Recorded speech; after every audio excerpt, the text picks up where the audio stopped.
Master ഇനി ഞങ്ങൾക്ക് അറിയേണ്ടത് ലാലേട്ടനുമായിട്ടുള്ളൊരു ബന്ധമാണ്. നീ ഇങ്ങനെ കിവി ഐസ്ക്രീമിന്റെ ഒക്കെ അത് ഭയങ്കര എന്തായിരുന്നു പുള്ളിയുടെ വലിയൊരു എന്താ ഭയങ്കര ഹിറ്റായിരുന്നു അല്ലെ കിവി. അത് കുറേ എന്താ പറയാ കുറേ തെറിയും കേട്ടു, അതില് കുറെ നല്ലതുകൊണ്ട്.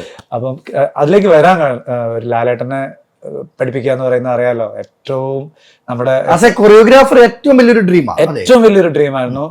അപ്പം അത് അതിലേക്ക് എത്തി എനിക്കിങ്ങനെ ഞാനും എൻ്റെ ഒരു ഫ്രണ്ട് ഉണ്ട്, പുള്ളി ഡയറക്ടറാണ്. ഡയറക്ടർ എന്നോട് കുറച്ച് പിണങ്ങി, ഫോൺ വിളിച്ചിട്ട് ഞാൻ വിളിച്ചിട്ട് എടുത്തില്ല എന്ന് പറഞ്ഞാൽ എന്തോ ഒരു പിണങ്ങി എന്തോ ചെയ്യുമായിരുന്നു.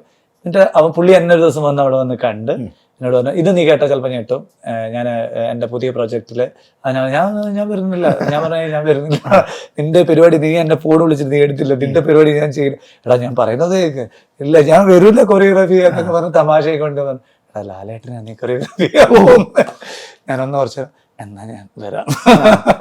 ഓരോ ഞാൻ തലവിറ്റ് പോയി. അത്രയും വലിയൊരു ഏറ്റവും വലിയൊരു ലെജൻഡിനെ